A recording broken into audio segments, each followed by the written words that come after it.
need hands.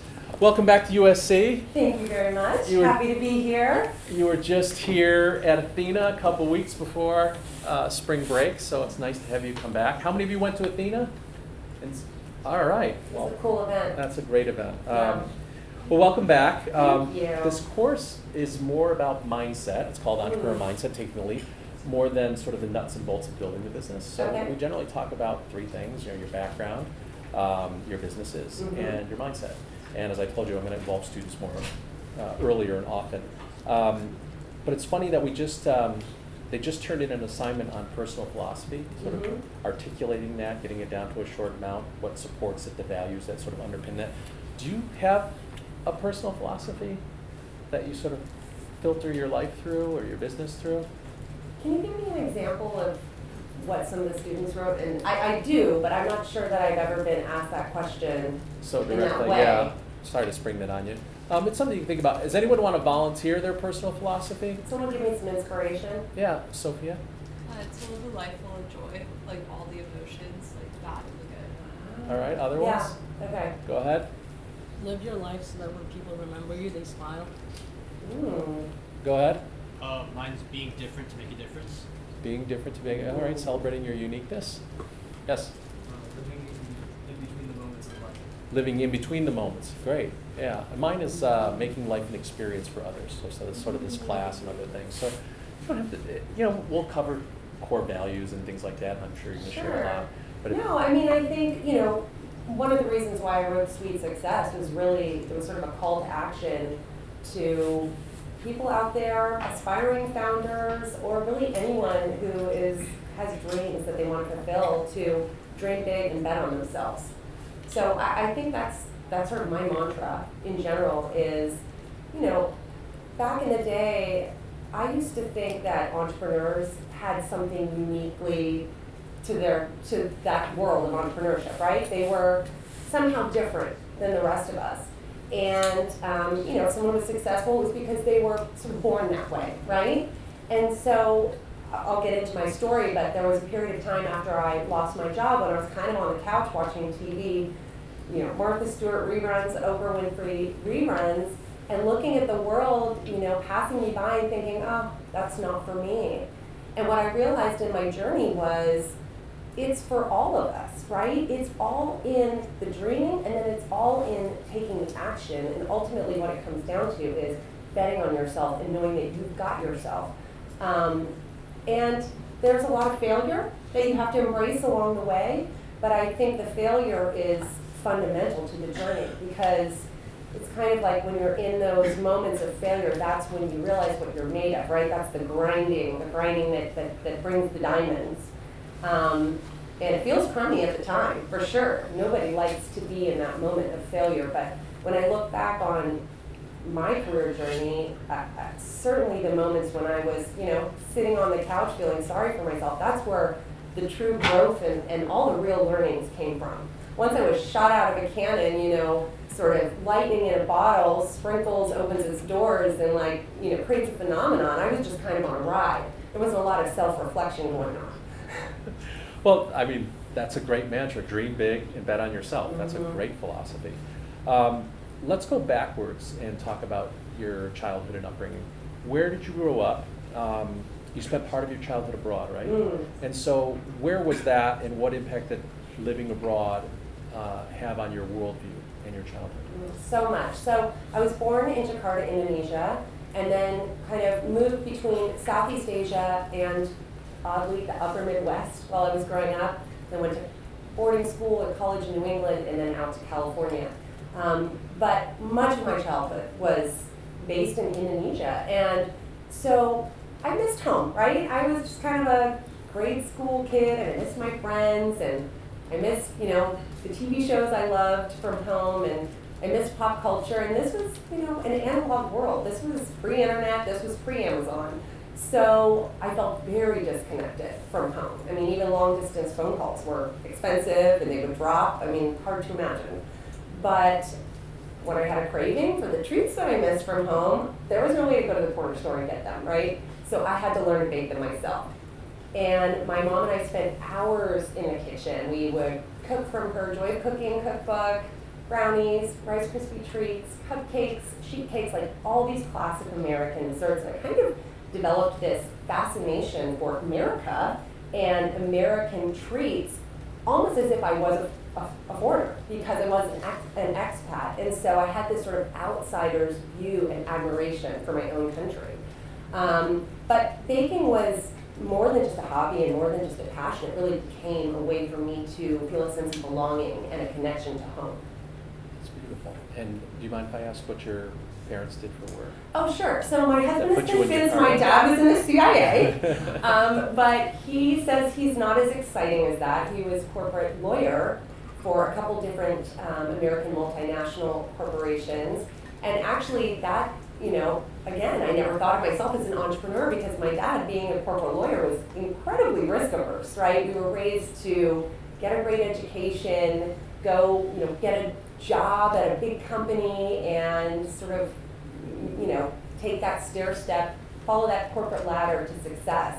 That's what my dad had done, and so that's what he modeled. And so again, never thought I would be an entrepreneur. So you didn't have, paper route, early hustle. You baked with your mother as a way of connection and belonging to the States. You began your career in investment banking, right? Mm-hmm. And many students, as you sort of referred, are graduating and starting their first full-time jobs. Many are balancing expectations of others, parents, cachet, career path, and what they really want to do.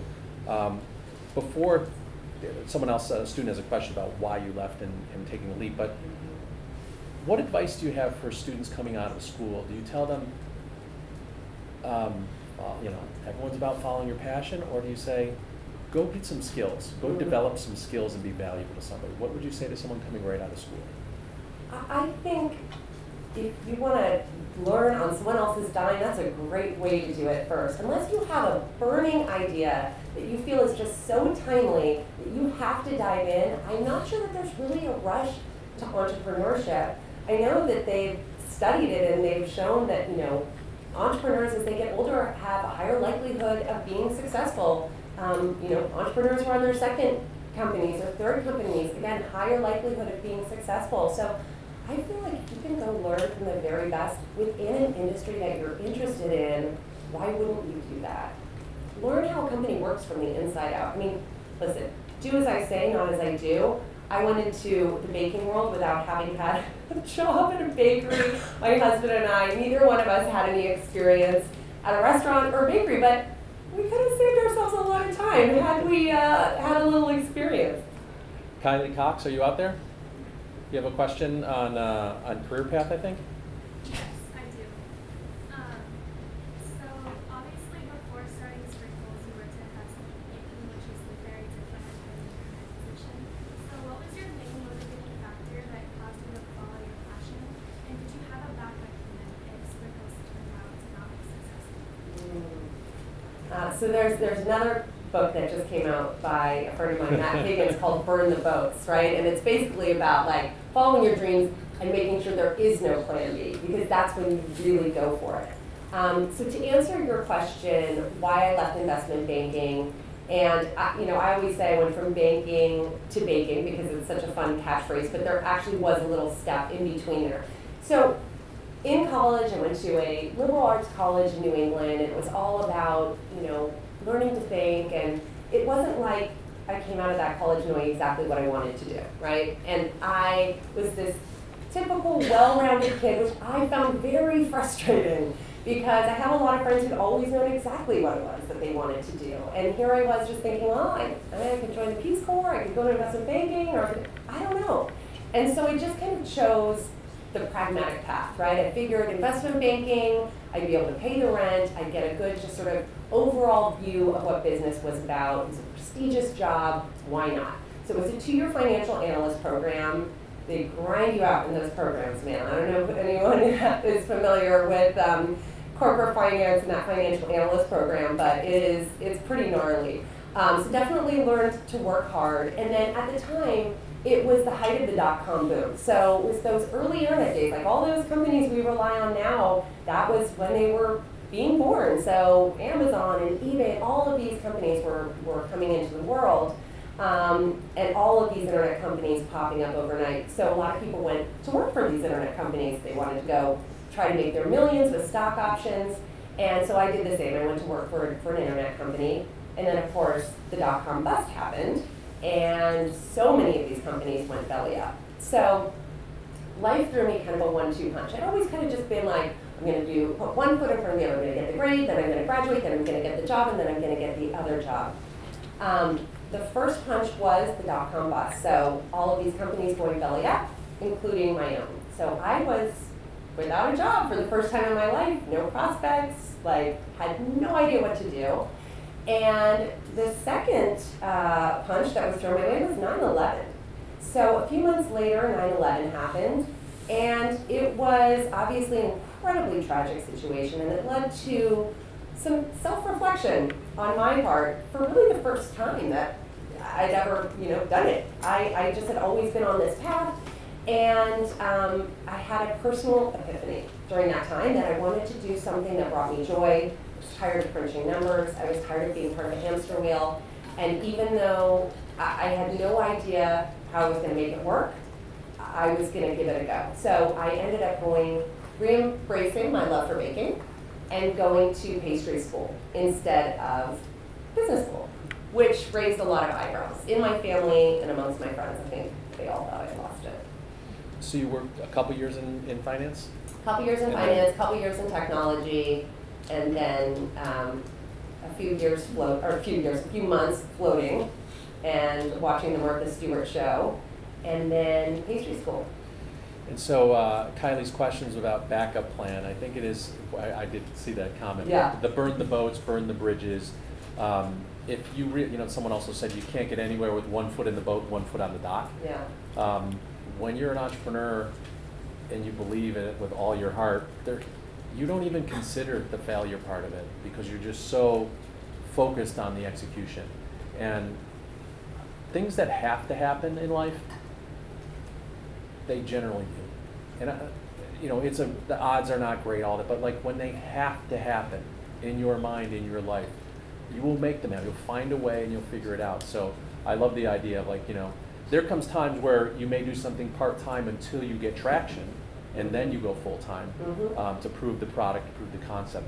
But if you're not all in, no investor is, no employee is, and so the backup plan is not really existent in my experience when I started. So leaving the corporate job, you told us you're betting on yourself. You went to pastry school. What did you personally have to overcome before you embarked on your entrepreneurial journey? Well, I had to really stop thinking about what other people thought of me. I had to kind of just, come to terms with the fact that there were going to be a lot of people who didn't understand or agree with the turn I was taking in my career and in my life, and be okay with that. Like, stand on my own 2 feet and realize that not everybody was going to get it. And then I also had to come to terms with the fact that I might fail. That for the first time in my life, I was going for something that I really cared about, and I might completely fail, and it was really going to hurt if I did. Not only would I have to start completely over, but I would have to deal with, a reputation that wasn't perfect anymore, and that was hard for me. For someone who's a perfectionist and a striver and always trying to get the grade, I think that sort of messiness and that imperfection that it might not all turn out was hard for me to grapple with. So I think that was really the hardest thing for me to get over. It was, again, like speaking to the mindset piece, it's paramount to the journey, getting that straight. Let's reinforce that. In a room of a lot of perfectionists, so if they're here, they've gotten great grades, they've learned how to play the game, they have great test scores, they're high achievers, they're used to success. Can you share how that trait of perfectionism works or doesn't work as an entrepreneur? So it's a balance, right? Because I built a business on a cupcake. So certainly for a cupcake to be memorable, it's all in the details. You don't want it to bake a minute too long. You don't want the frosting to be messed up. It needs to be quite perfect. But by the same token, if I had spent all day fussing over my cupcakes and watching the industry get away from me, because let me fast forward, actually, nobody thought that opening the first ever cupcakes bakery was a good idea. First of all, people were used to spending 75 cents at Ralph's for these cupcakes that were just pretty basic. They were like a commodity. And here I was saying, no, this is a cupcake that is going to be worth $3, starting with the ingredients, then with the technique, how we're baking fresh all day long, the look and feel. It's going to be like a gift. It's going to be aspirational. So people were like scratching their heads at that. Nobody's going to spend $3 on a cupcake. But I had seen what Howard Schultz had done for coffee. This is something that you guys have no idea, but like your predecessors, they were brewing their own coffee at home. They were getting it at the gas station. There was no Starbucks. Like, people did not spend money on coffee. It was 25 cents, if that. And I thought, my goodness, like, people are waiting in line to spend $7 for a latte. Here's something that's truly artisanal, that we're baking from scratch all day long. There's so much that goes into it. And so even though people didn't understand it yet, I knew that if I made a product that was craveable, it would change their mind, and I could turn them. And so eventually, what everyone thought was a bad idea became a natural idea. We opened, we had lines out the door. The cupcakes became a phenomenon. There were cupcake bakeries popping up all across the country and the world. And there was a period of time where I was so focused and obsessive on my product, I barely hired anyone. I didn't trust anyone. I didn't trust anyone to bake my cupcakes. I didn't trust anyone to frost my cupcakes. Meanwhile, the whole industry is exploding and running away from me. So this thing that I had created, that I put my life, reputation, like savings into, was about to escape me because I was obsessing and being a perfectionist. So as an entrepreneur, speed is essential, right? Once something is successful, you gotta run with it. You gotta go and capture that market because everybody else is gonna be nipping on your heels, right? They're gonna be right behind you trying to grab what you may have already started. It doesn't matter. So luckily I got with the program. I staffed up, I got my supply chain in order, scaled up, and started expanding the business. But it was really frustrating to me because there were certain markets that we got to too late. Somebody else had already opened. And so when we would open there, people would come in and say, oh, you're just like so-and-so cupcakes down the street. And I'd be like, no, not exactly. Because they were the first mover in that market, and that's what mattered. So balancing, creating and selling a great product that people love with being able to move quickly and capture the market is really essential. There is no such thing as perfect, and I agree. When you're cooking, making something for people to consume, that is your it's everything to the company. Mm-hmm. That attention to details is imperative, but generally in business, a good plan or a very good plan today is better than a perfect plan in 6 months, because in 6 months it's not going to be perfect anyway. And in terms of the evolution of the idea and the concept, I love the idea that you're like, it's Starbucks for cupcakes in the menu, because it helps us understand instantly. If she were to say this, I'm sure a lot of people said, you got to be crazy that people are going to spend $3-4 on a cupcake. And I think Goethe said there's 3 phases of an idea. First, it's ridiculed, then it's violently opposed, and then it's accepted as self-evident. And that seems to be the case. Like, once you had lines out the door, everyone's like, oh, of course people will spend $3 for a cupcake. So your first store was in Beverly. I'm sorry, Peter, do you have a question just about her beginnings? Yeah, go ahead. I think she answered part of it, so you might want to modify it a little bit. So before opening your first bakery, I was reading online, it said you were all breaking out your. So how did you determine you were willing to take this risk and how did you? I caught the first half Yeah, of you the gotta question, speak but up a the little bit. last half, how did I determine what? This was a risk you were willing to take, like. Oh, yeah. Yeah. So I do believe that entrepreneurship is inherently risky, but it's not like taking a flying leap off a cliff risky, right? This is about taking a calculated risk. So I do think you need to test your idea, test your thesis for some market validation, some sort of traction before you go all in. And so for me, as I was developing my recipes and developing the brand for the cupcake, the brand identity, sort of the look and feel of everything, I was selling out of my West Hollywood apartment.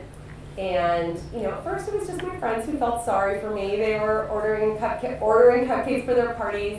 And then, sure enough, my phone started ringing, and it was friends of theirs, and then all of a sudden it was some pretty high-profile customers, like the producer of the Tyra Banks show was calling me. But, I mean, it was very humble first beginnings. I was seeding my product all over town. I was dropping cupcakes off at the fire station, at salons, at concierges. I mean, I was just a product pusher. And I think people initially felt sorry for me, but then they ultimately were convinced that this was actually a pretty good product.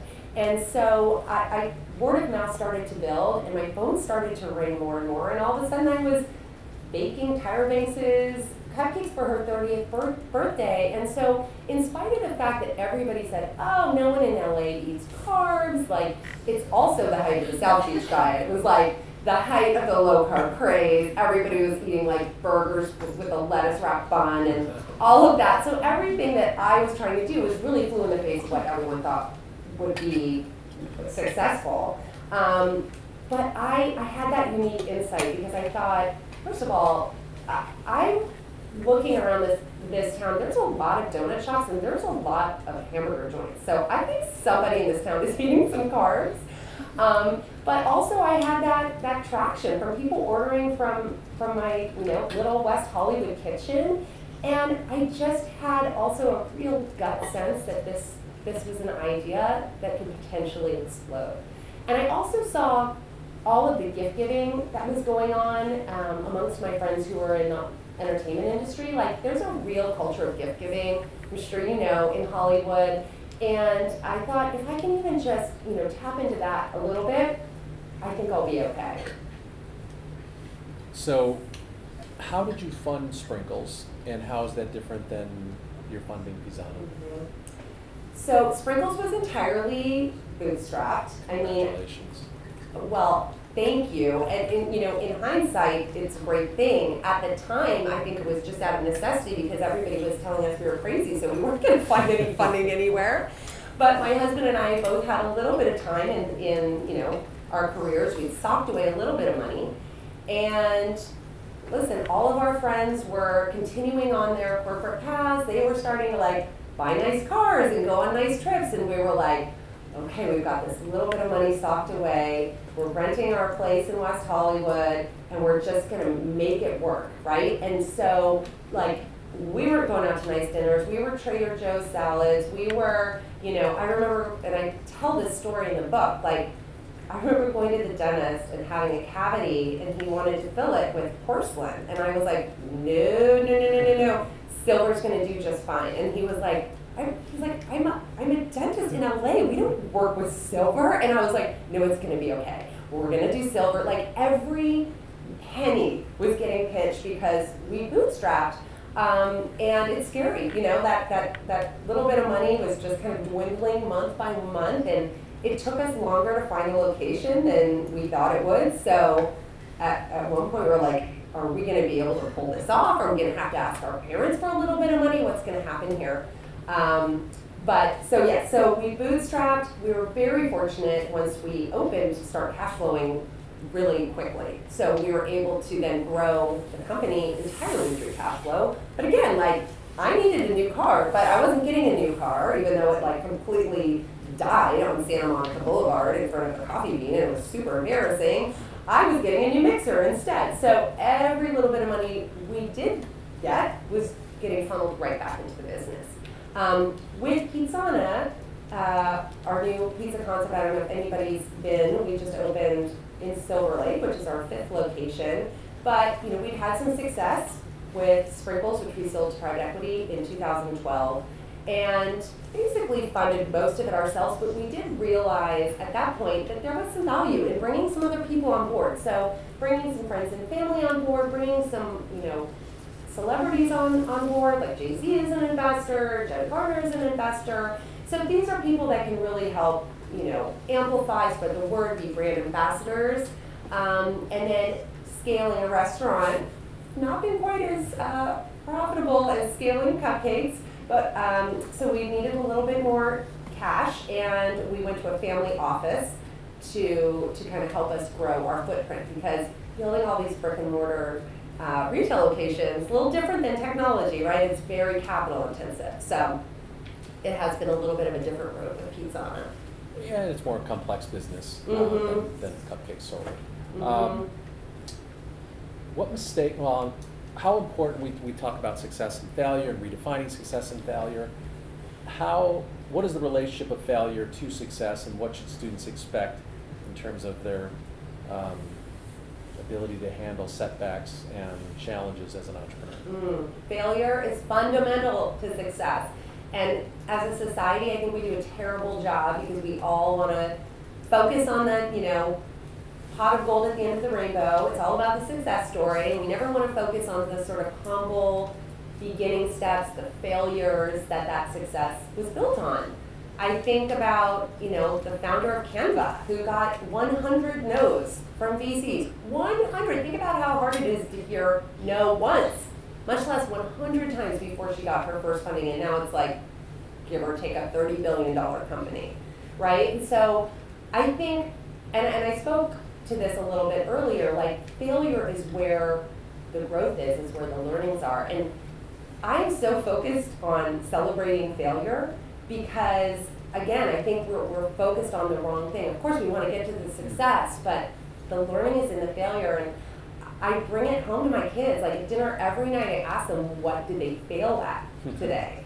And they look at me like I'm crazy because it's not like I don't want them bringing home C's and F's or, I don't want bad grades. But I do want to know that they're trying things that they're maybe not that good at, that they're not going to be the best at, that are frustrating, right? Because that's how they're going to figure out what they're made of. That's how they're going to ultimately build the confidence that they need to be strong enough to do something that's as hard as entrepreneurship.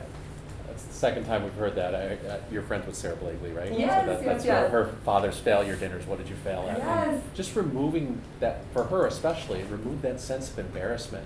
So many times in life we're thinking about what will other people think, as you Right. covered earlier. What happens if I have this big L hanging on me, that I lost somebody's money?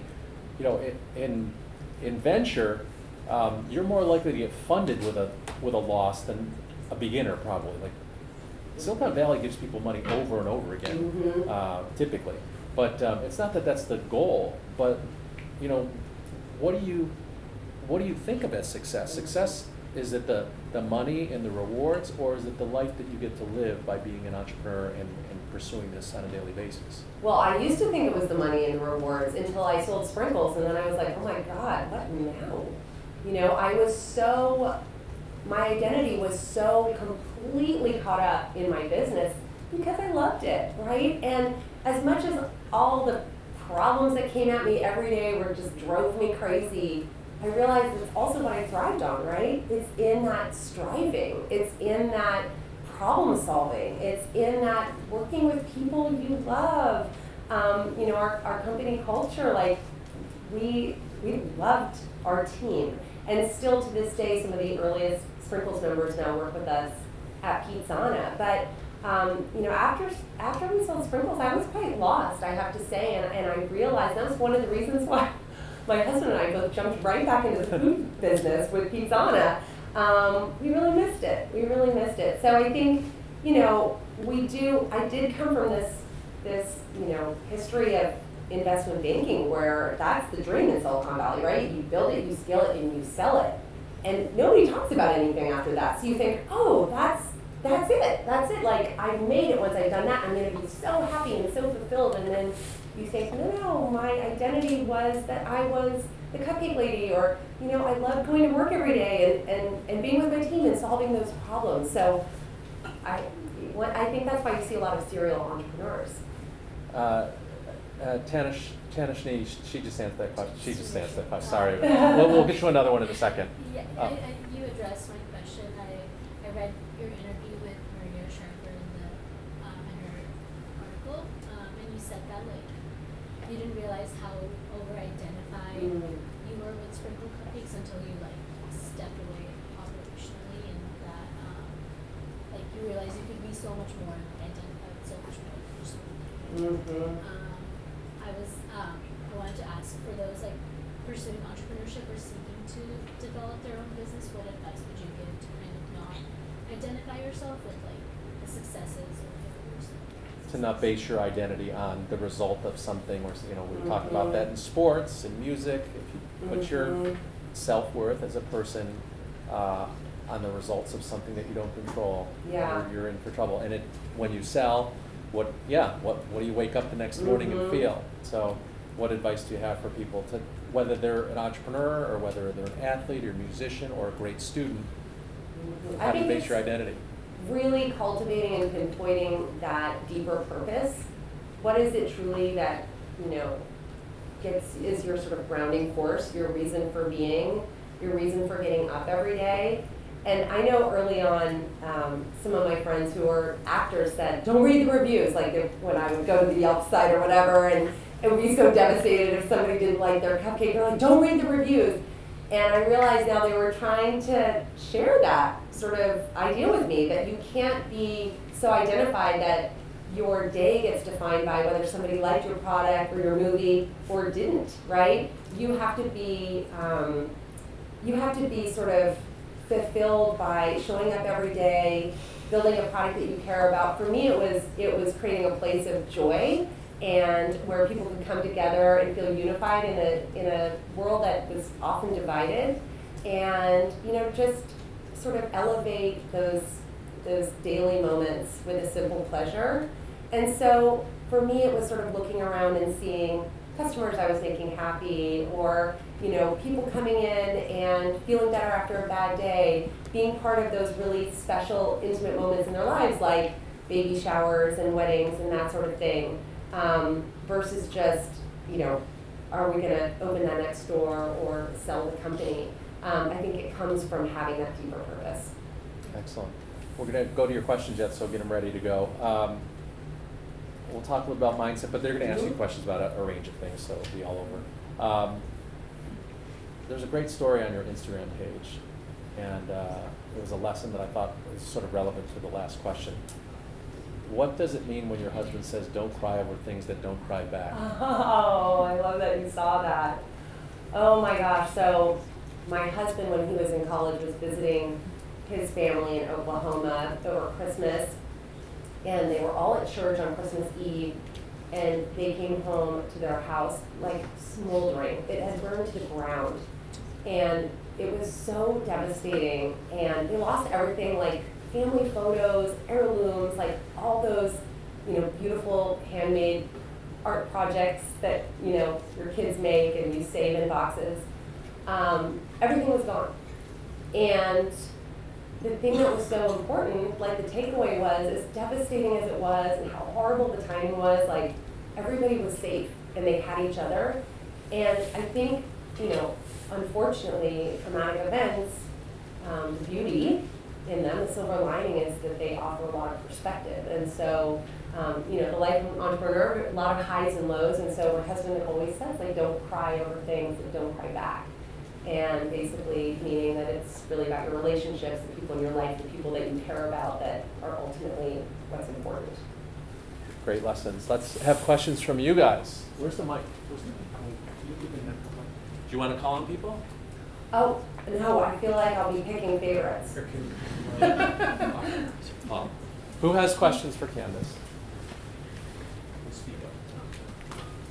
Hi, thank you so much for joining us. I love sprinkles, but I especially love Pizzana. Their Diavola pizza, your Diavola pizza is like my favorite pizza ever. So I'm so happy you guys opened a Silver Lake location. It's closer. Well, my question. Yeah, I'm a big fan girl. Thank you so much. I'm so happy you like Pizzana. Yeah. Well, my question here for you today is, for someone who turned their passions into a project, into a business, how do you balance your daily passions? Do you have any other passions? How do you separate the two from work and life? Yeah, that's a good question, because certainly baking is what got me to sprinkles. But once I was in this business, I couldn't be in the kitchen anymore if I wanted to scale it. So all of a sudden I was getting further and further away from what got me there. I do think, you know, running a large business devoted to your passion can take a little bit of that pure joy away from the passion. But I've been able to sort of recultivate it through the eyes of my children. So I have, in particular, I have 2 sons, but my younger son really loves to bake, and he's always so excited to bake with me. So it's been really fun for me to kind of find that joy again, reignite that joy through their eyes. Yeah. Is there someone over here that you can pass it to? Hi, so often today success is correlated with status or how much money you make. So I was just wondering, what's your personal definition of success, and is it in any way correlated to your definition of happiness? You know, I think my definition of success has really changed over the years, and now I have quite a growth mindset. I used to be sort of very achievement oriented, and now it's like, if I'm not pushing myself, if I'm not growing, if I'm not trying, learning, and doing something new, that almost makes me feel really humble, like I'm completely starting over. I don't feel like I'm becoming the person that I was meant to be. Like, I feel like I just always have to be pushing myself, and if I'm always growing and I'm always learning, that's success to me. Like, success is not a place, it's more of a journey. And so I always find myself taking on new projects, and every now and again I'm like, why did I have to start a new business or write a book? This is so hard, this is so exhausting, why can't I just relax? But I don't think I would be happy doing that, because I just feel like we were all put on this earth to like become the person we were meant to be, and we won't know who that is unless we're like really striving. Other questions on this side before we go to this side? Yes, pass it along. Hi, I was just reading a little bit about what you're doing at CNT Ventures and kind of wondering, now that you're on the other side of it, what are some qualities you look for in the entrepreneurs that you're now like partnering with and investing in their businesses? Yeah, of course. You know, again, very founder driven, because I'm investing at a very early stage. I actually was thinking about this when we were talking earlier about, you know, second-time founders and those that are built on, second-time founders who are built on the back of failures. I invested in a company, it's a nutritional reset company called Chroma, and the founder, Lisa Odenweiler, she originally created Beaming. I don't know if anyone remembers Beaming cafes, but ultimately, I mean, it was a successful business, but ultimately there were some issues with the board, and it ended up failing. And I remember when she was pitching me on this new company, and I could just see the fire in her eyes. It was like she was so committed to this being a success because she learned all the hard lessons before, and it was like failure was not an option. And in addition to it being a product that I really loved and I use, that's really important to me because I want to be a true brand ambassador and be able to amplify.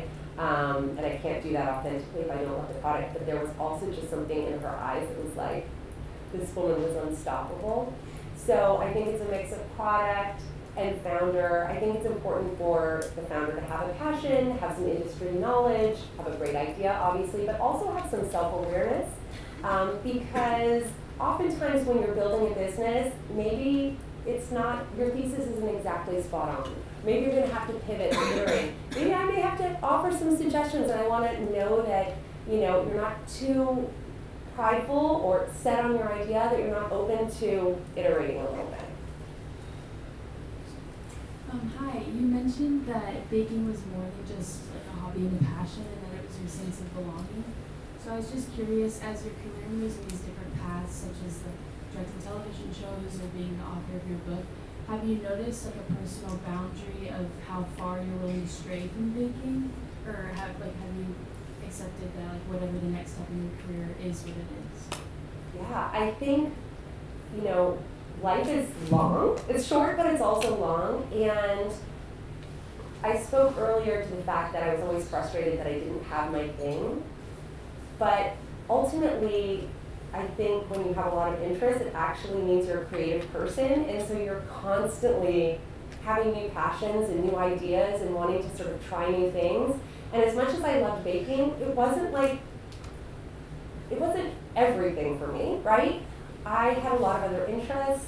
I'm a creative person, and as life has gone on, I've been really excited to try new challenges. Baking will always be, part of who I am, but I love business in general. I love food, so now moving into pizza, moving into supporting other founders, be it investing, and writing and producing shows, that's super fun for me too. I talk about in the book, like, embracing the and. I think it's hard sometimes because we want to sort of show up in our personal brand as being one thing. And I was actually a little bit nervous sort of pivoting on my personal brand when I started, talking about entrepreneurship and sweet success on my social media channels, because I figured everyone would be like, where's the cupcake lady? Like, where's the woman I love from Cupcake Wars? But embrace the and. We're all multifaceted, and it's okay to show all of those parts of yourself to the world. Hi, so we talk a lot about habits in this class. So I was wondering what specific habits you have. It could just be something that makes you happy day to day, or it could be something that helps you become a successful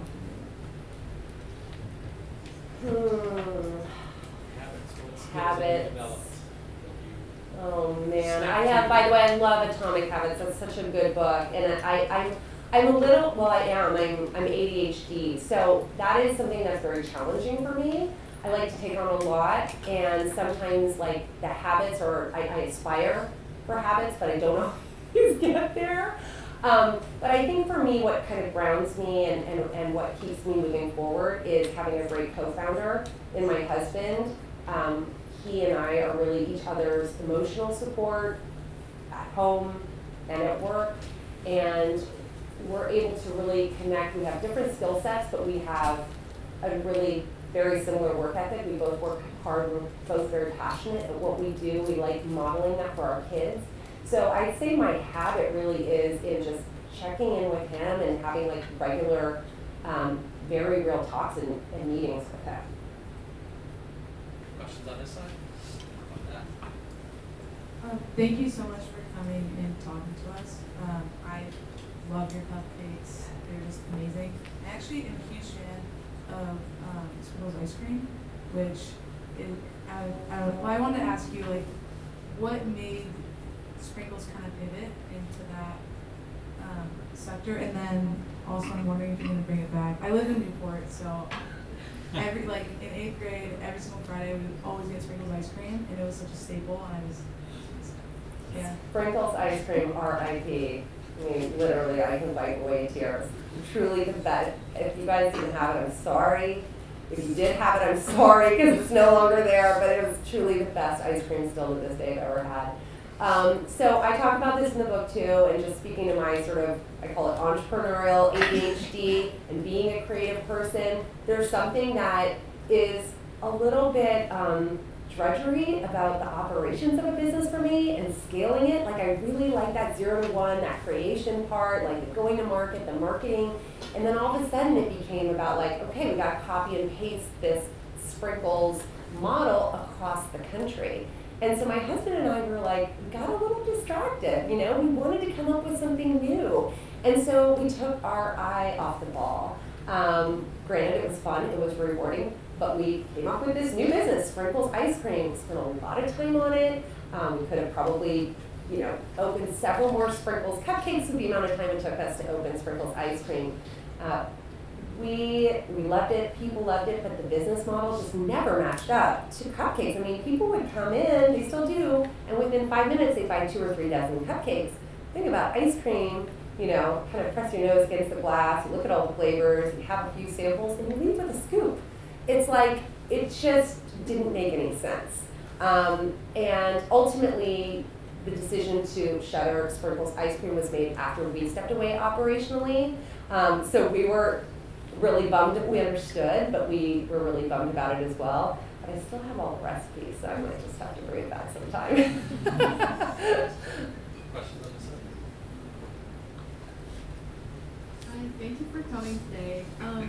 As someone who grew up in Hong Kong, I was just wondering, how did growing up in Asia or Jakarta, how did that influence your food and food culture? Oh my God, well, we just loved it. I mean, my family was all about food. That was kind of what we talked about, what we did. Anytime we traveled, we sort of centered our trip around, going to the stalls in Singapore or whatever, the best. I still remember I lived in Hong Kong as well when I was like 5 years old. I still remember the dinners we had as a family in Hong Kong. That's how much, how amazing they were. And so that just really inspired my love for food, and still to this day, my family bonds around food, and I love the idea of how food brings people together, like across cultures, across countries, that's what it does. So I think it was everything. I think it was really fundamental to my whole journey into food. Questions over here? Hi, thank you for being here. It's super inspiring just hearing your journey throughout your career, but I'm also curious about how do you balance being a mom at the same time as doing all the amazing stuff that you're doing, and also separating between your husband is also your husband, and then also working with him as a business partner. Most of my friends think that we're crazy. They can't imagine working with their husbands. But, we met working together. He was working at the investment bank that I was working at. We weren't dating while we were working together, but we became friends and ended up dating afterwards. And so we knew we could work together, actually, because we've been under these very high stress scenarios, working well into the night, making these pitch books for these real jerky managing directors. So we figured if we could work that hard under that duress for somebody else, we could do it for ourselves. So we have a unique relationship where it works. With the kids, it's really hard because Charles and I were boots on the ground. When we were going to open a new bakery, we would pick up and move to that location for months to hire and train that team because our company culture was really, really important to us. And when my kids were really little and they were portable, it was great, they'd come with us, we'd bring either the grandparents, or we had a great nanny. I can't underestimate how important it is to have a great team at work and at home if you're a working parent. But once they were starting to go to school and they had activities and things like that, that became a lot harder. And for me, that was a little triggering because I'd grown up moving all the time, and I really wanted my kids to have roots. And so that actually played into our decision to step away operationally from Sprinkles, is once our kids got to that age. Now, there's, when you're raising kids, there's different sort of seasons that they go through where it's harder to be away from them or not. Now it's really fun because we get to talk about our business at the dinner table, and we let our kids weigh in, and my kids will come do menu tastings with us at Pizzana, and they're like, work is fun. We're like, yeah, this is the fun part. But it's really great to model that for them now. But yeah, I think it really boils down to having a great team. Yeah. Questions? Thank you so much. Thank you so much for coming today. I'm just wondering how, or what was the steepest learning curve for you in the process of making sprinkles? It was those early days. The first day I baked through the night. I think I baked 200 cupcakes. My cupcake case was just perfectly presented. We opened the doors. I figured I baked enough to last us all day long. And I figured people will come in and buy 1 or 2 cupcakes at a time. Isn't that how people buy cupcakes? No. These people had driven across town. They found parking in Beverly Hills. They were committed, and they were buying 2 or 3 dozen at a time. And we were sold out within the first 2 hours. And I literally spent the rest of the day sweating under my baseball cap, apologizing to what were now our angry mom customers who were not going home with any cupcakes. And it was like that for months because it really takes a while to scale up recipes, to scale up the equipment that you need, to increase that production. And so, honestly, it was crazy. I felt like my dream had become my nightmare because all I ever wanted was to bring people joy and offer them cupcakes. And here they were, one woman came in and yelled at us, screamed at the top of her lungs, you guys are incompetent. You're definitely going out of business. And honestly, all I could do was just agree with her. I was like, I am so sorry. You really are. I'm so sorry. That's all I said for months. I'm so sorry. And the craziest thing happened. Of course, I would never advise anyone to do this intentionally.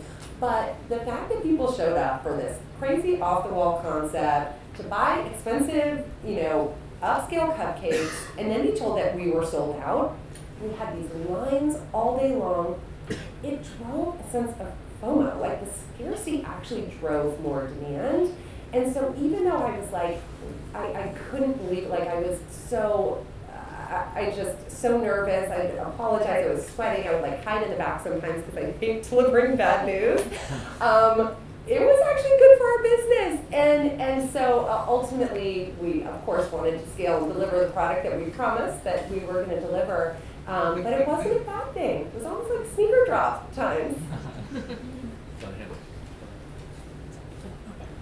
Hi,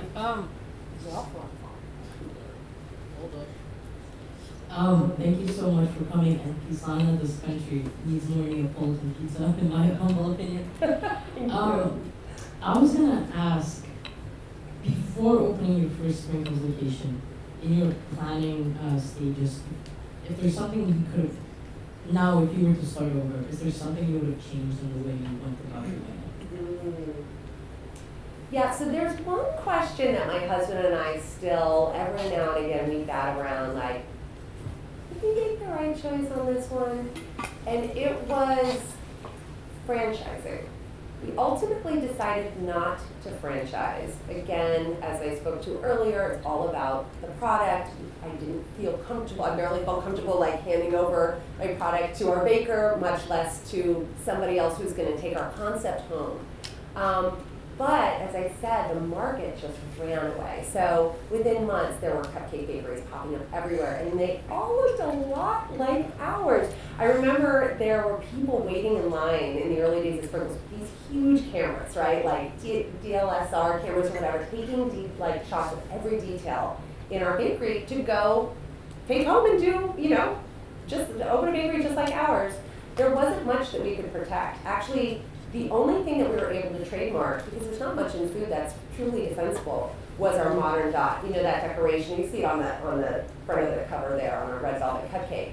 That was a dot design that I developed that was basically like a modern interpretation of the traditional sprinkle, you know, topping, just like our cupcakes were a modern take on a traditional classic. And we were able to trademark that. So as much as everybody was, you know, copy and pasting our idea, that was one thing they couldn't copy.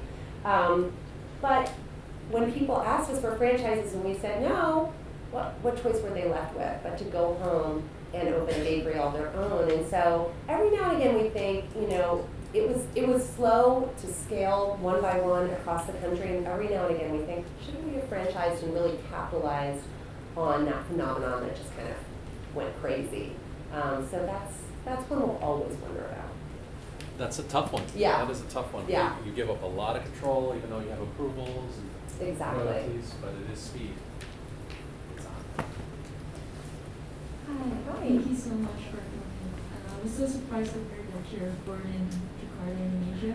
I'm from Jakarta as well. Oh, wow. So, have you ever thought about opening Sprinkles Cupcake internationally, maybe in Indonesia? Yes. So actually, funnily enough, the current operators of Sprinkles are now starting to franchise, and they are. I think I don't know what's happening exactly, but I think the first international franchise will be in Asia. I'm not exactly sure where yet.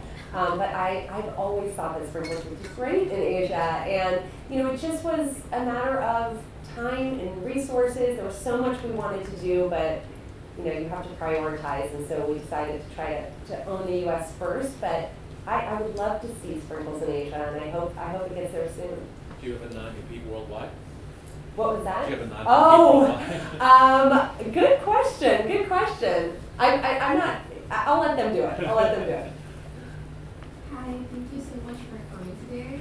I'm Armani and I'm also actually from Indonesia. My question to you is what lessons have you learned from your failures and how have they shaped your approach to business? Well, I think I've developed a whole new appreciation for failure because I realize how much you learn when you fail at something. But I also developed an appreciation because I realized that there's so much courage in doing something that may lead to failure, right? The fact that you failed really means that you tried in the first place. And I remember being in this yoga class, and I'm terrible at yoga, And I hate it because I can barely touch my toes, and in LA everyone's so good, so they're all balancing on like one toe, and I'm wobbling around in the back, and I feel like I'm getting everybody annoyed and off their game. So the yoga instructor could tell that I was feeling uncomfortable, even though I was like hiding in the back. And she said to the class, even though she was definitely talking to me, she said, if you are not wobbling around, you are not stretching yourself enough. And I thought, that's a really deep life lesson, right? and I thought, that's the beauty of all these stumbles and all these failures, is that you actually were brave enough and courageous enough to push yourself outside of your comfort zone. And so that is something that should be applauded and rewarded.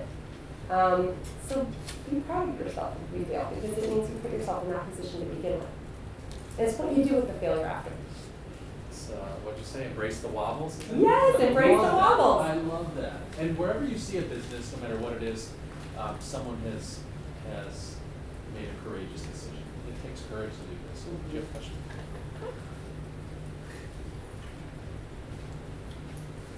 It's on. Yeah. Thank you so much for coming to speak to us today. So early on when you were starting Sprinkles, I read that you wanted to take a glamorous approach to making cupcakes and baking as a whole. And so I just wanted to ask you, was that commitment to sophistication, quality of products, was that an innate sort of thing you had where you wanted to deliver something high quality? Or was it a way to kind of distinguish yourself from the traditional norms of what people thought cupcakes were, a mix of both? Can you kind of elaborate on your approach to the product when you first started? I think I really thought that the cupcake needed a makeover. I was walking through the supermarket, I saw these sort of basic cupcakes packaged in plastic clamshells, and here was this nostalgic American dessert, beloved, right? We all grew up with cupcakes, and they were just sort of relegated to kids' birthday parties. And I wanted to sort of, I had this fascination with American desserts having grown up overseas. And I wanted to treat the cupcake with the care it deserved. And also I had this appreciation for great food, having lived in San Francisco and just loving food growing up with my family. And I just thought, food needed to be made with care, from the ingredients to the technique. And I wanted to create an artisanal product. And I also wanted it to be elegant from the standpoint that it could stand up to, a beautiful candle or a dozen red roses in terms of being giftable. And I wouldn't be able to do that unless I really reinvented it from the inside out. So everything from we use all chocolate brown cupcake wrappers, which wasn't what people did at the time. The standard cupcake wrappers are those pastel-y ones, they're kind of see-through, but I thought that the chocolate brown cupcake wrappers were really more sophisticated, and they grounded the cupcakes, and they really made the frosting kind of pop. And then the frosting technique itself is done with an offset spatula as opposed to a piping bag, which feels more sort of production line, factory style. And I wanted people to look at that and say, oh, this is a handcrafted, a hand-frosted, a handmade cupcake. And then the decoration, this reinvention of the traditional sprinkle too, was oh, this isn't your everyday cupcake, right? This is a modern take on a traditional cupcake. So every last detail was something that I thought about when I was building this brand, because I knew if I was plunking all of my life savings, my reputation into this, which this business, as I said, essentially not defensible, how was I going to make my product stand out and differentiate it? It had to be through brand. And so I really, really spent my time working through all of that. It seems obvious now, right? But there's so many things in life that there still are categories, right? I mean, Yeah. she said ice cream, one serving, can't take it home, Right. can't gift it. Cakes, special occasion, one of them, that's it. How many people order one cupcake? It's just a very giftable thing. I'm not running that over there yet. All right, there you go. Hello. Hi. Thank you so much for being here. I'm a huge fan of Cupcake Wars and Sprinkles, Thank you. especially the vegan red velvet cupcakes are my favorites. Good. So I was just wondering how it feels for you to kind of be like a master in something. I mean, baking has had really humble beginnings for you as a way to connect with your hometown and have that sense of belonging, but now it's kind of grown into becoming a brand, and people are looking for you for your approval in Cupcake Wars, and you cupcakes. So how does it feel to be at the really top of that field? That's so funny because I never think I'm at the top of anything because as I said before, my whole role in life is to keep challenging myself to do something new, so I always feel like I'm just starting. But I appreciate you saying that. And if part of the question is to ask how it was to be a judge and eating everyone's cupcakes on TV, that was very cool. I mean, if you had told me back when I was a kid, and yes, I went to the mall and sought out Mrs. Fields and frozen yogurt and all the treats, if you had told me back then that I would be paid to eat cupcakes on TV, I'd be like, you're joking. And the thing is, that was so fun. There were so many kids watching the show, and they would always come up to me and be like, how can I get this job later? Like, I want this job. I'm like, I don't know. I just lucked into it. But it's really fun. It's really fun to, I don't know, I guess to start a movement, I guess. Maybe as insignificant as a cupcake, but it was definitely a movement. Hi. Thank you so much for coming again. I have been one of those people that used to stand in the line outside of Sprinkles in Beverly Hills before it opened. And so I have loved Sprinkles for a very long time. And I remember when you opened the cupcake ATMs, and one of the first ones was here at USC. I remember that being a really big deal. How did you find the inspiration to discover the cupcake ATM? Because I remember that being a really exciting thing. That's a good story, actually. So, Sprinkles was very disruptive when we first opened, but again, a lot of emulation, a lot of cupcake places open. So, one day I woke up and I was like, we're just one in a crowded pack. And I really have always looked at my businesses through the lens of innovation. And I thought, we got to innovate. I mean, I was always thinking about it, but I really was thinking about it at the time. And so one night I was home late from a party with my husband, and I was pregnant with our second son. And I had a really big pregnancy craving for a chocolate cupcake, which I ate chocolate cupcakes through both of my pregnancies. Like, it was crazy. It was my #1 pregnancy craving. And it was late at night, the bakery was closed, and so I was out of luck. I wasn't getting a cupcake that night. But instead of just kind of shrugging and going to sleep, I decided to really work through this craving. I was like, why can't I get a cupcake? Like, I own a cupcake bakery, and even I can't get a cupcake this time of night. This is ridiculous. And so my husband and I, we like to say we embrace the crazy ideas. We just started brainstorming, and we were like, well, I mean, what if there was a way you could get a cupcake 24 hours a day? What would that look like? We pay rent 24 hours a day. Why wouldn't we want to monetize 24 hours a day? And so we just sort of like started brainstorming and came up with this idea for like a high-end cupcake vending machine. And we thought it was just a ridiculous, funny idea. Maybe it'd be like a media hit. But it actually ended up driving so much business, and it still is. Like, they're expanding through airports and on other college campuses, and now all of these industries are hopping on, intelligent vending, and it's quite a trend. But this was back in 2012, so it was really ahead of its time. How many cupcake? There's another water here. Oh, thank you. How many cupcake vending machines were there, and was USC among the first? Yeah, USC was among the first. Yeah. Now there's 26. It's always interesting because as you're giving tours, how many tour guides out there? Actually, no, that 26 maybe was. I'll have to get back to you on the exact number. It was pretty novel as you're walking by and you're like, there's our Sprinkles cupcake vending machine. I want to go to this place. Any other questions over here? We got Hello. Hi. Thanks so much for being here.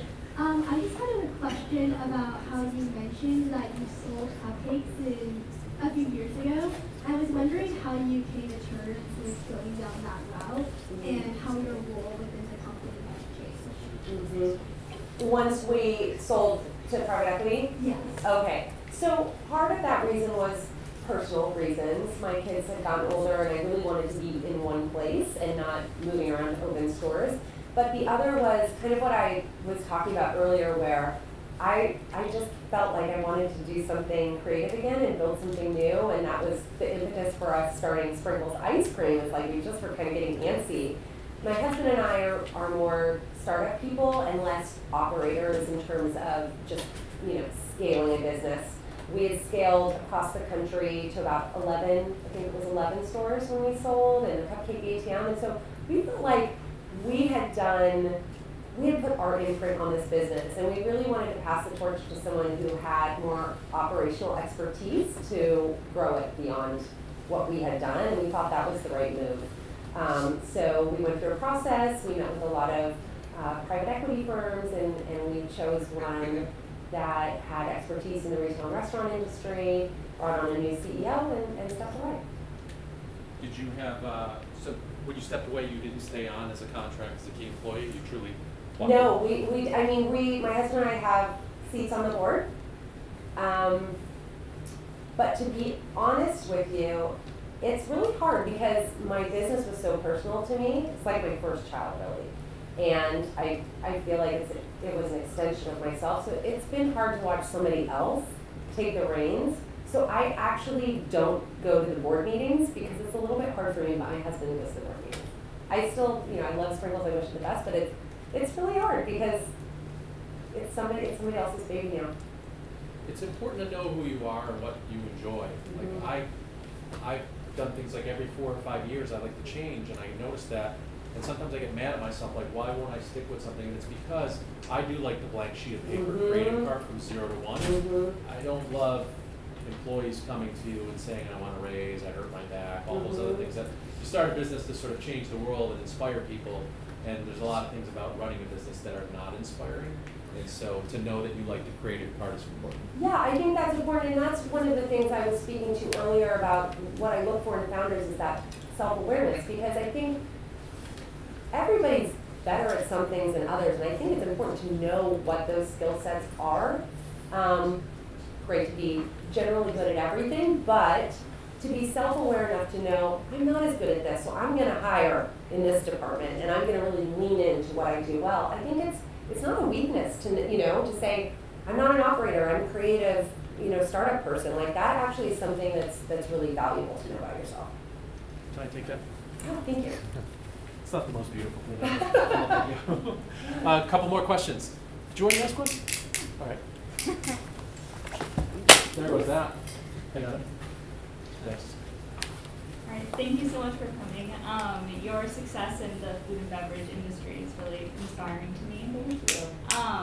I myself am an aspiring restaurateur, and so in regards to Pizzana, something that everyone likes to tell me when I say I want to open restaurants is that 99% of restaurants fail.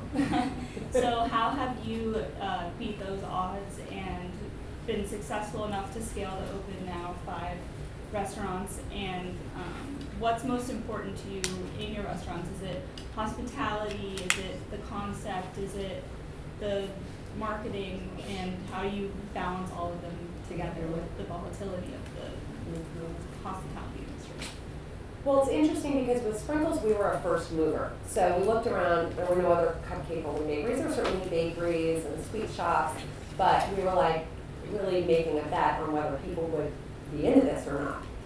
With Pizzana, there's a pizza place on every corner. So it really wasn't about, does this work? We know pizza is like the #1 food in this country. People love it. If you do it well, you have a better chance of success. It really was more about how are we going to differentiate ourselves. It's a crowded market out there. It's already saturated, and that's what we're going into. So how are we going to make a name for ourselves? So really leaning into product and the brand and the brand story, right? Because Pizzana is about, our head chef who came from Naples. His American dream was to open a pizza restaurant. He brought, came to the States with $200 in his pocket and his grandmother's sourdough starter, and he was like living in a van on Venice Beach, and we met him and we partnered up. And I knew I could build this brand around his product and his story. And so it's sort of what we did with cupcakes, which is sort of, bringing our own modern interpretation to a classic product, which is Neapolitan pizza. And so I think the downside in pizza, part of it is landing on a good product, right? Pizza's a pretty good product. You know that's people like it, and it's not anything you have to educate people on. And then in restaurants, it really is about location and building, your team. But when we first developed Pizzana, we really thought it was going to be so much about the dining experience, like in dining. And that was a big learning curve for us because working with servers and, you know, serving alcohol, all of that, I mean, so different than what we did with Sprinkles where people were just coming in and leaving. We have like an hour and a half to spend with these customers now. But in COVID, when we had to shutter all of our dine-in, we really perfected our to-go. And we innovated on pizza takeout, which was we have this option. If you don't want your pizza ready to eat, you can do heat and slice. So we sort of par bake it in our oven, leave the fresh toppings on the side, we don't cut it, and so when you get it home, you fire it in your oven for 90 seconds, put the fresh toppings on and cut it up, and it's like an incredible experience, right? So no more soggy pizza out of a pizza box. So ultimately, this to-go, the delivery aspect of our business has become what's so successful, and with the rise in, you know, third-party delivery apps, I mean, this is something that you really have to be good at in this market. So it has evolved. I mean, obviously the dine-in experience is still really important. We just opened in Silver Lake and it's super buzzy and we've got great cocktails and all that. But the majority of our business is to go.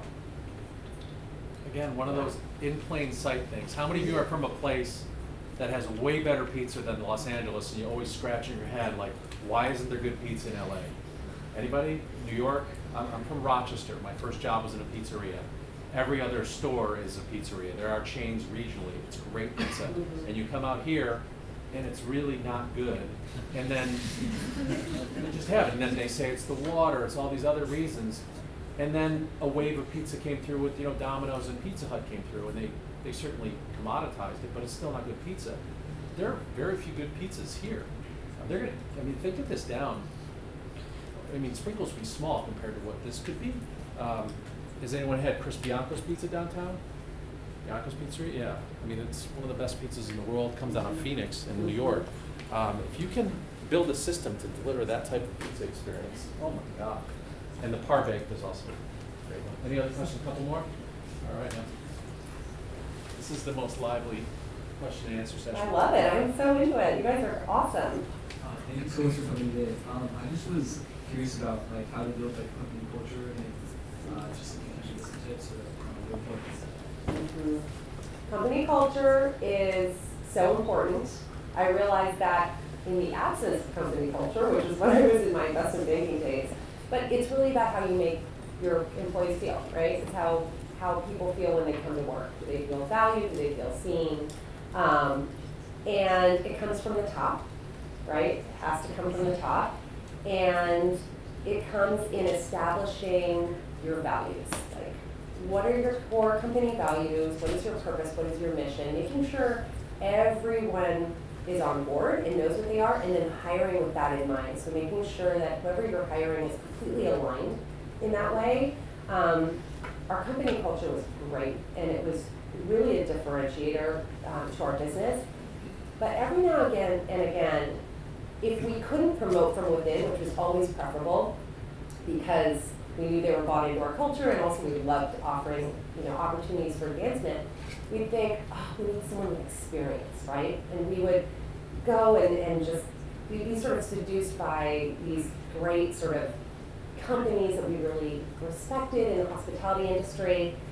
And these people would come on board and they may have been experienced, but they didn't fit our company culture, and it never worked out. But ultimately, it was so much more important that somebody had that passion, believed in our mission, and was all in, than it was for them to have experience. And we learned that the hard way. So I think it's, listen, Charles and I were very hands-on, but at a certain point when you're scaling a company, you can't be, as hands-on as you'd like to be, and so it really comes down to building your team with that in mind and making sure that that message continues to get communicated. But also, team bonding experiences, I can't, underestimate enough, and they don't have to be expensive. We opened in Pizzana in Dallas, and everybody went for a walk on the Katy Trail, and I think just being aware, work-life balance is really important for people right now, very different than when I was coming up in the career world. I mean, it was really it burn you out. and people would kind of wear like how many hours they worked on their sleeve, and it was like a badge of honor. But now I think it's cool to understand that people want to have some balance and they want to have a life outside of work and to honor that. So we have time for one more question, and I saw the notes that you guys are taking. They're really nice. Give her something special. Who's got a great question? Good one? All right. No, I'm not. Good question. Good question. I feel like you have such a sunny disposition, like such a glowing personality, and I was wondering, like, if that positivity is something that you've had in part of yourself since like childhood, or like if you developed it somewhere down the line, and also how that's affected like your life and your business and stuff. That's really sweet of you. Thank you so much. It's so funny because one of my friends from childhood when I was living in Medan, Indonesia, reached out to me. She found me on Instagram, and literally I was DMing with her last night. She sent me all these photos of us from 6th grade. And I swear to God, in every last one of them, I'm like this.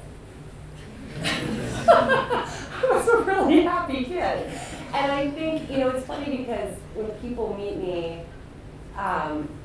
in the past when people have met me and been introduced to me as the founder of Sprinkles, I swear to God, some people have literally looked at me and said, "Of course you are." So I can only take that to mean that like maybe there is something about my personality and like celebratory desserts that go hand in hand. But no, I think also as an entrepreneur, I think you do have to be kind of an optimistic person because you're striking out on this dream that like is bound to fail, that no one believes in except for you, and so you're just kind of like, it's gonna be okay, it's gonna be okay, I think I can. And so that optimism really goes a long way. That is, there's no one type of entrepreneur, but if there's one trait that you see over and over and over again, it's optimism, because you have to believe that what you're starting is going to work. Otherwise, no one follows you, no investors, no employees, no team members. So it does seem like an authentic trait that is part of your DNA. Candace has brought books for us, which are amazing. She does have to leave shortly after class, so we'll be able to meet her briefly. But before she leaves, I do want to get a picture of you. Yeah, I would love that. But before, let's give her a gift for coming back to USC twice in a few weeks and sharing her story and advice. I saw so many notebooks filled up with lessons and takeaways. What is something, a takeaway, a lesson, a quote, or a piece of advice from Candace's talk tonight that you're going to take with you for 5 years or more? And I'm going to record this for you. All right, so speak loudly. Hands up. Who's got it? Ooh, it's going to be good. Ready? I'll get it for you. Okay. I'm just gonna pass it. Yeah, I want you to feel the appreciation, because this is not very usual right here. All right, so speak up loudly. Embrace the wobbles. Failure is fundamental to success. Don't try the things that cut back. Speak up, please. Louder. Learning is after failure. Bet on yourself. Learning is the failure. Entrepreneurship is a calculated risk. If you fail, it means you tried in the first place. Success is not a place, it's a journey. Dream big and bet on yourself. Loudly. It's important to be multifaceted, show all parts of yourself. Ask your kids how they fail.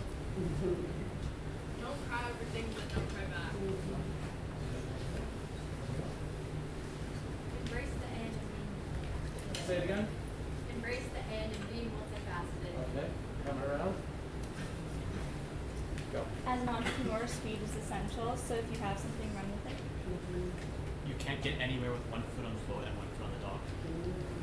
Know your strengths. Create a curable product that is insatiable. Embrace the wobbles. Failure is where the growth is. It's okay to not have your back against the wall and go all in. Any up there? The grind is what is done. The fact that you failed because you tried in the first place. Build your brand around your story. More? Success is on there.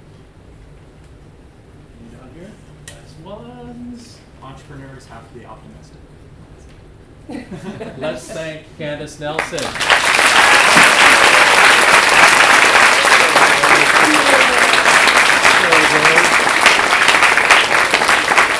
All right, let's take a picture. You stand here. Everyone stand up. We'll get your books in a second. You can stand with your back to them. Okay. And I'm going to get a selfie too. All right.